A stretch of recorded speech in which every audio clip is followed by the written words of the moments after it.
नमस्ते and welcome to this exciting episode of सैथोलॉजी debunking mythology. मैंने अपने माइक्रोफोन को काफ़ी नीचे रखा है so that you don't get disturbing sounds.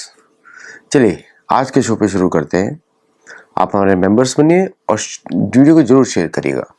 बहुत ही इंपॉर्टेंट इन्फॉर्मेशन मैं आपको दे रहा हूँ। देखिए, आप अगर पूरा इतिहास हम लोग देखते हैं, आपको इतिहास पर ही जाना पड़ेगा। आपको मालूम है कुछ लोगों को आपको समझ में नहीं आता है कि मैं क्यों हमेशा इतिहास से शुरू करता हूँ, क्योंकि आज जो भी इंसिडेंट्स हो रहे हैं इसका लिंकेजेस पीछे से, अगर आपको आज के इश्यूज समझना है और असुरवाद को जब आप समझते हैं, मतलब जो पॉलिटिक्स बोलते हैं उसको, तो आप अच्छे बिजनेस डिसीजंस ले सकते हैं अपने, और आप अपने फ्यूचर के लिए अच्छी प्लानिंग कर सकते हैं, जैसे कि बड़े लोग करते हैं, जैसे बड़े बिजनेसमैन करते हैं, बड़ी रिच फैमिलीज करती हैं, आप भी वैसे ही कर सकते हैं। इसका ये एडवांटेज होता है। इसलिए पहले मैं इतना ज़्यादा इस पे ज़्यादा ध्यान नहीं देता था, लेकिन अब मैं बहुत ध्यान देता हूँ, क्योंकि मैं देखता हूँ जो एक्सट्रीमली जो रिच फैमिलीज हैं वो जियोपॉलिटिक्स के हिसाब से अपने बिजनेस मनी को मूव करती है। तो छोटे लोग भी उस तरह से मूव कर सकते हैं, मतलब छोटे मतलब हमारे जैसे जो मिडिल क्लास या अपर मिडिल क्लास या इससे लोग हैं, तो सबके लिए इम्पोर्टेंट है वो इन्फॉर्मेशन, स्पेशली दो अपना करियर लोग प्लान कर रहे हैं। देखिए, पहले क्या होता था कि भारत को इग्नोर किया जाता था, एक कॉलोनी के रूप में देखा जाता था, जब तक कि कांग्रेस का शासन था। कांग्रेस पार्टी बिकी हुई पार्टी है, पश्चिमी देशों को बिकी हुई है, मुसलमानों देशों को बिकी हुई है, और उसने भारत को ऐसा बना दिया था लंगू, मतलब लंगड़ा।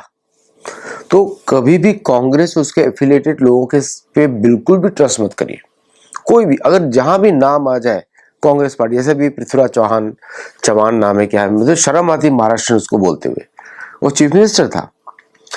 जहां भी ये लोग आ जाए, इकोसिस्टम आ जाए, मैं आपको बता रहा हूं कि आप बस आके बंद करके उनसे दूर हो जाइए। ये पॉलिटिकल स्टेटमेंट नहीं है, ये एजुकेशनल स्टेटमेंट है। ठीक है, ये इतिहास है इन लोगों का।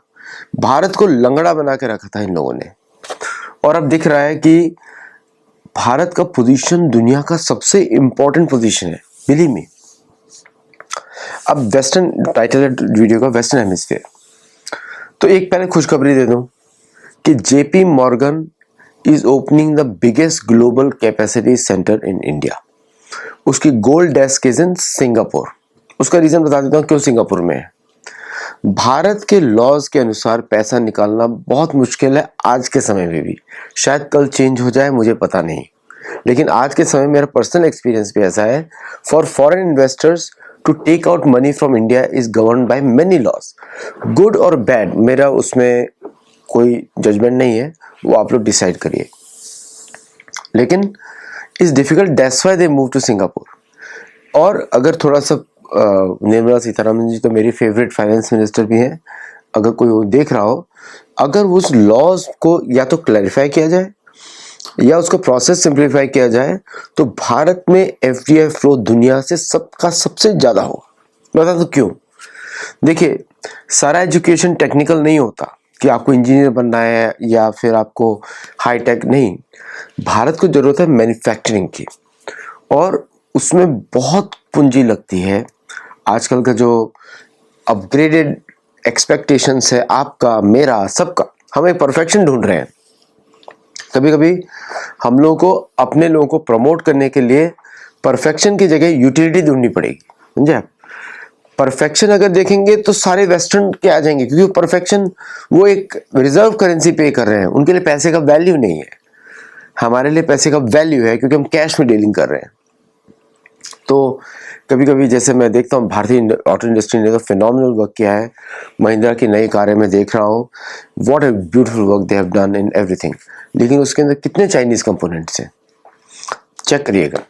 है ना, मैं कुछ भी किसी पे, मेरा काम है बस आपको इंफॉर्मेशन देना ठीक से, और आप लोगों को प्रोत्साहित करना कि आप गुरुकुल में जुड़े, हमारे मेंबर बने, धर्म का एजुकेशन ले, क्योंकि मैं धर्म की दृष्टि से ही देख रहा हूँ। कभी कभी utility is more important than perfection. उससे क्या होता है, लोकल प्रोड्यूस, लोकल जो आपके इंजीनियरिंग टैलेंट है वो आगे बढ़ता है है ना। जैसे किसी गांव में होगा, मैं चाहता हूँ कि मतलब मेरा ये डिज़ायर है कि कहीं ना कहीं भारत के छोटे छोटे गाँव में जो हमारे जो मशीन्स बनाते हैं, मैन्युफैक्चरिंग करते हैं, मुझे इंजीनियर से बहुत लगाव है, जो कुछ करना चाहते हैं नया, उनके प्रोडक्ट्स को प्रमोट किया जाए as made in India product for the cities, और उसको यूज किया जाए, है ना। तो it will be a phenomenal impact on the manufacturing. जैसे कि मैन्युफैक्चरिंग में छोटे छोटे इंस्ट्रूमेंट, नट्स होते हैं, बोल्ट, ये भी छोटे, वो भी इम्पोर्टेंट है। और बट थोड़ा इंजीनियरिंग प्रोडक्ट, असेंबल्ड प्रोडक्ट जो मैं बोल रहा हूँ कि मशीन्स बनाई गई, उसके लिए स्पेशल अलॉय का जरूरत पड़ता है। भारत के हमारे वेदों में उसका रसायन शास्त्र में we are one of the number 1 alloys में, नंबर 1 जो उत्कृष्ट जो धातु है जिससे महाभारत तलवारें बनती थी, वो भारत की है। उसको दमश्क स्टील बोला जाता है वो, लेकिन एक्चुअली केमिकल कंपोजिशन तो भारत से ही गया है वहां पे। तो शायद जो हमारे जो यूनिवर्सिटीज हैं, और मैं भी उस पर सीरीज शुरू करने वाला हूँ, तो उस पर आपको मैं वहाँ पे बताऊंगा किस तरह कौन से मेटल्स को किसके साथ मिक्स कर सकते हैं, वो सब मैं बताऊंगा आपको। जो शुक्र नीति का सीरीज आएगा तो उसमें आप देखेंगे मेंबर्स ओनली वीडियोस में। तो आप उसको बना सकते हैं, उसको मोल्ड कर सकते हैं, और उसको we have to create products जो हमारे बायर्स हैं, भारत के बायर्स हैं, वो उसको एक्सेप्ट कर सके। और भारत के बायर्स आर ग्लोबल नाउ। जो अगर आपने भारत के बायर को सेटिस्फाई कर दिया, the same product can be sold to any part of the world. हमारे पास, भारत के पास रॉ मटेरियल्स की कमी नहीं है, भारत के पास किसी और जो केमिकल्स या प्रोसेसेस की कमी नहीं है। Second thing we like is the project management mindset. Project management जो होता है हर तरफ लगता है, ऐसा नहीं है कि सिर्फ सॉफ्टवेयर में लगता है, हर तरफ लगता है। कि आपका जो छोटे से जो इंडस्ट्री चला रहा है, कंपनी चला रहा है, that man itself is managing A project. वो प्रॉफिट एंड लॉस मैनेज कर रहा है, सेल्स मैनेज कर रहा है, ऑपरेशंस मैनेज कर रहा है, same thing they are doing. Timelines manage कर रहा है। मेरा मेनली थिंग था टाइमलाइंस पे, उस पे हमको थोड़ा काम करने की आवश्यकता है। और देखिए हमारे शास्त्र तो टाइमलाइन के कितने पक्के होते हैं। ब्रह्म मुहूर्त, मतलब ब्रह्म मुहूर्त में जप कर रहे हैं, फिर उसके बाद हम दर्शन आरती कर रहे हैं, 5 आरतियाँ होती हैं डेली, और फिर उसके बाद भोग आरती हो रही है ना। तो मुझे उस पर भी थोड़ा सा बोल देता है एक लाइन कि सुप्रीम कोर्ट को कोई हक नहीं है बांके बिहारी टेम्पल में इंटरफेयर करने का, बिल्कुल हक नहीं है, और किसी भी को भी नहीं है। बांके बिहारी सबसे ऊपर है। ठाकुर जी की सेवा के लिए तो अगर भारत के लीडर्स भी आ जाएं तो मेरे को बड़ा अजीब सा लग रहा है कि लोकल एमपी ने क्यों नहीं बोला अभी तक, है ना। वहाँ का लोकल एमपी ने, लोकल एमएलए ने क्यों नहीं बोला। मतलब इतने ज़्यादा अनअवेयर हैं तो क्यों एमपी हैं, एमएलए हैं इस मामले में। चलिए, इससे थोड़ा सा उस टॉपिक पे आ गया था। तो प्रोग्राम मैनेजमेंट, प्रोजेक्ट मैनेजमेंट, जो टाइमलाइंस मैनेजमेंट है, उसमें काम करना पड़ेगा। हमारे पूरे शास्त्र टाइमलाइंस पे चलते हैं। मुहूर्त कैसे चलता है, संध्या कब होनी चाहिए, दोपहर में कब संध्या होनी चाहिए, शाम की संध्या कब होनी चाहिए। अब उसी को हमको टाई करना पड़ेगा प्रोडक्टिव आउटपुट के साथ। ऐसा मत सोचिए कि आप बिजी हैं, समय नहीं है। मैं बताता हूँ कि मैं भी संध्या करता हूँ, मेरा दीक्षा है उस तरह का। तो पहले मैं भी आलसी होता था। मैं अपनी भी, हम लोगों को बात कर रहे हैं, परफेक्शन तो नहीं है, मनुष्य है, तो कभी कभी संध्या मिस करता रहता था। तो जब मैंने बुक लिखी इंटरस्टेलर वॉर, जैसे मैंने आपको बताया, मैं अपनी बुक से खुद भी बहुत सीखता हूँ। तो मैं लिख रहा था वो बुक इंटरस्टेलर वॉर, तब मैं देख रहा था कि दोनों कौरव और पांडव साइड के लोग युद्ध के बीच में इतना, अब बुक पढ़िएगा तो आपको आइडिया होगा दैट उसका लेवल ही अलग है। महाभारत युद्ध का जो हुआ द्वापर युग के अंत में, उसका लेवल ही अलग है। वैसा युद्ध ना आज तक कभी हुआ है, ना शायद कभी होगा कलयुग में। ऐसे लोग ही नहीं बचे जितना स्टेमिना उसके अंदर दिखता है, और जो फेरोसिटी, जो भयंकर भीषणता दिखती है उसके अंदर, वो कहीं और नहीं है। तो वहां पर वो लोग संध्या नहीं मिस कर रहे हैं, गायत्री कर रहे हैं समय पर, और भोजन भी समय पर है, लिक्विड डाइट पे है, युद्ध कर रहे हैं, क्योंकि पकाने का समय नहीं, ऐसा नहीं पूरी कचौड़ी तो मिलेगी नहीं, लिक्विड के ड्रिंक्स बना के रखे हुए हैं, दही के, दूध के, जूसेस, ताकि वो युद्ध करते रहे, शक्ति रहे उनके अंदर, इस तरह है वहाँ पे। तो अगर उस तरह के प्रिंसिपल्स को हमको यूज़ करना पड़े मैन्युफैक्चरिंग आउटपुट के लिए, या फिर प्रोडक्ट्स को या प्रोसेसेस को सही समय में लॉन्च करने के लिए, इसके लिए हम लोगों को थोड़ा सा चिंतन करने की आवश्यकता है। मैंने एक वणिक मॉडल नाम के कुछ बनाया है, तो we can discuss that also. सबको समय होगा तो टेलीग्राम में भी डिस्कस करूंगा कैसे वणिक मॉडल काम कर सकता है ना। अब आते हैं वेस्टर्न हेमिस्फीयर पे। अब दुनिया डिवाइड हो रही है दो हेमिस्फीयर, वापस वही मैंने को बताया ना, एंग्लो सैक्सन मतलब कंट्रोल फ्रीक्स, इतना कंट्रोल हर चीज, मतलब भगवान बनना चाहते हैं लोग, सबके सब भगवान बनना चाहते हैं, और हम लोग बड़े इंप्रेस होते हैं क्या आउटपुट दिया। आप ये नहीं देखा कितने लोगों को इनकन्वीनियंस हुई, कितने लोगों को चुप किया गया। भारत में कुछ भी होता है तो दंगे हो जाते हैं, लोग बसें जला देते हैं, लोग ट्रेन पे पत्थर फेंक देते हैं। यहाँ पे क्या है, लोगों को वो फ्रीडम नहीं है, क्योंकि वो एक्शन करते ही उन पे दंड मिलेगा। तो हमारे यहाँ पर भी हमारी दंड संहिता तो बदली है, अगर कोई इस तरह का सामाजिक उपद्रव मचाता है उसको दंड तुरंत मिलना चाहिए, ताकि जो ये तो हमारे शास्त्रों से है, दंड के ऊपर ही राज्य चलते हैं।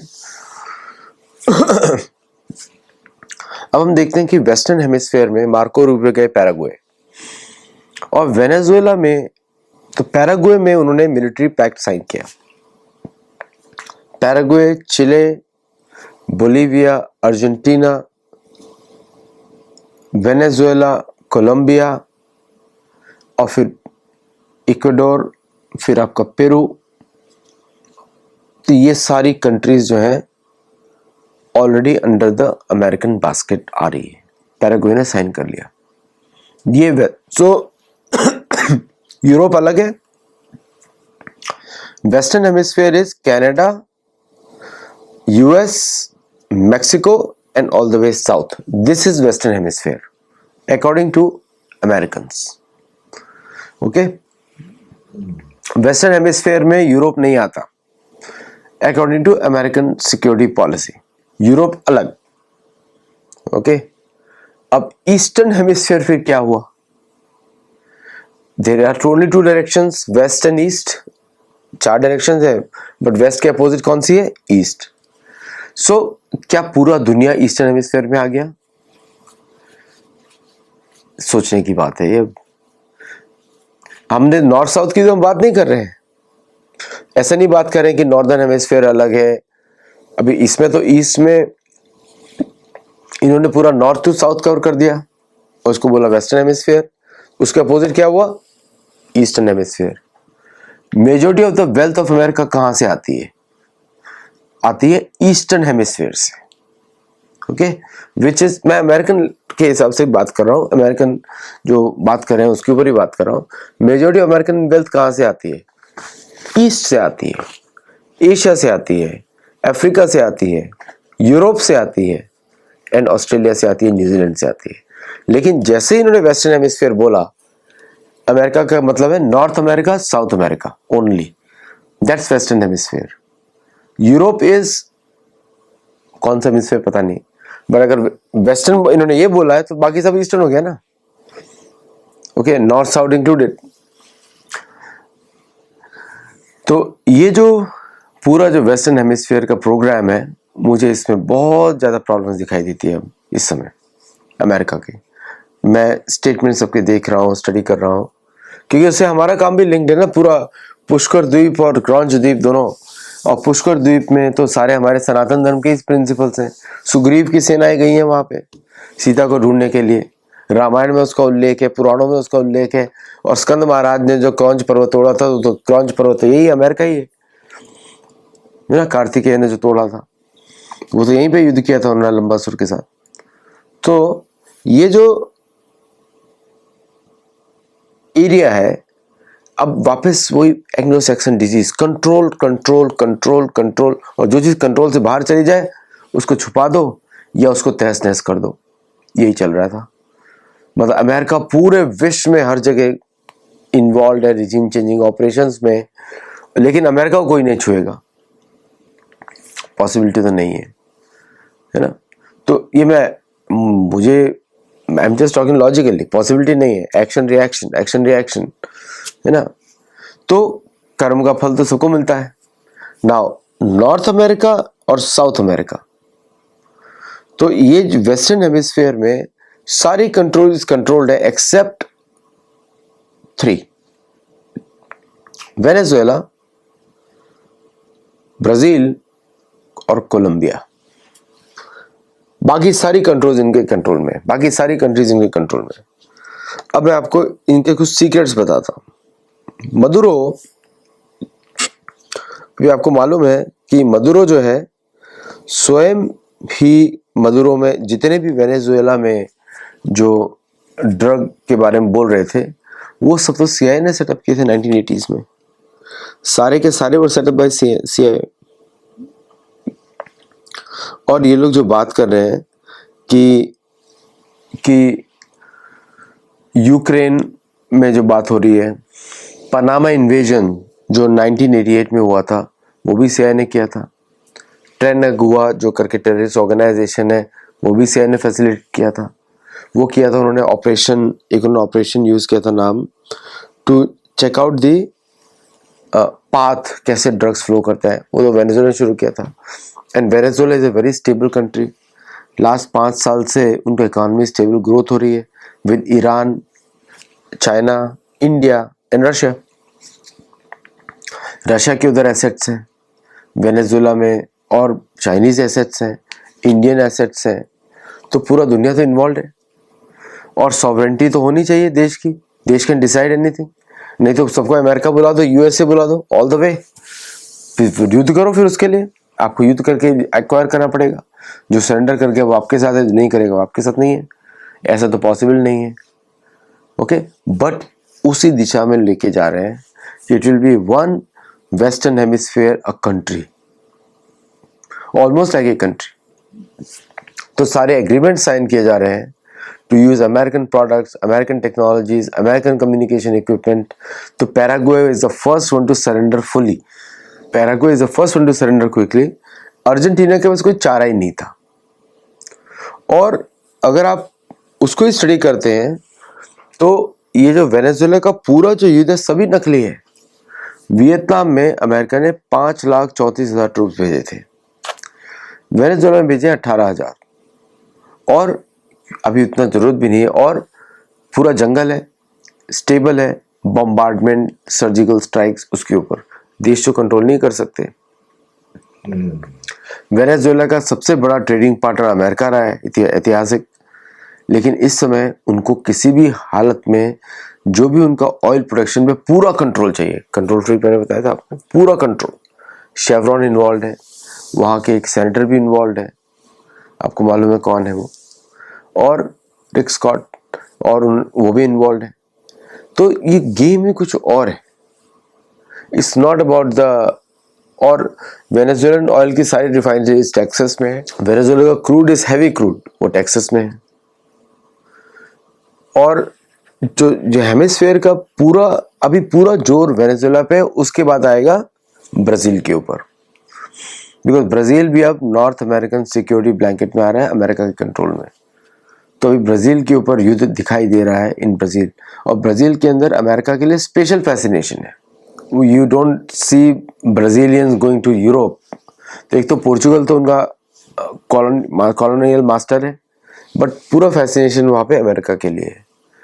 That is what they dream of, कि वहाँ पे अमेरिका में हमको रहने को मिल जाए, and they are very happy with that.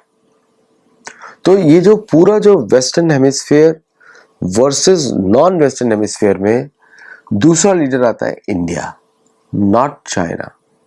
China को ऑलरेडी कंट्रोल करते हैं, और आई थिंक ये जो स्किज्म अमेरिका क्रिएट कर रहा है डिवाइड करने के लिए, to protect and isolate itself from Europe, उसको यूरोपियन सक्सेसफुल नहीं होने देंगे। अभी आप देखिएगा कि यूरोपियन चर्चेस, कैथोलिक चर्चेस जो भी हैं, स्पेन के हों, पोर्चुगल के हों, they are going to interfere heavily in South America. They are all watching and they will give full support, material and spiritual and guidance to South America to fight with the North America. क्योंकि American economy cartel mindset पे चलती है western. तो ये जो सारे agreements हो रहे हैं, they will create a new form of. हमारे शो पे हम लोग अंकित जी के साथ डिस्कस के पहले ही बता चुके हैं 2022 से कि सबके स्फीयर्स ऑफ इन्फ्लुएंसेस तय होने वाले हैं और उसके बाद बाकी सब लोग उन्हीं स्फीयर्स ऑफ इन्फ्लुएंस में काम करेंगे and they will be blocks.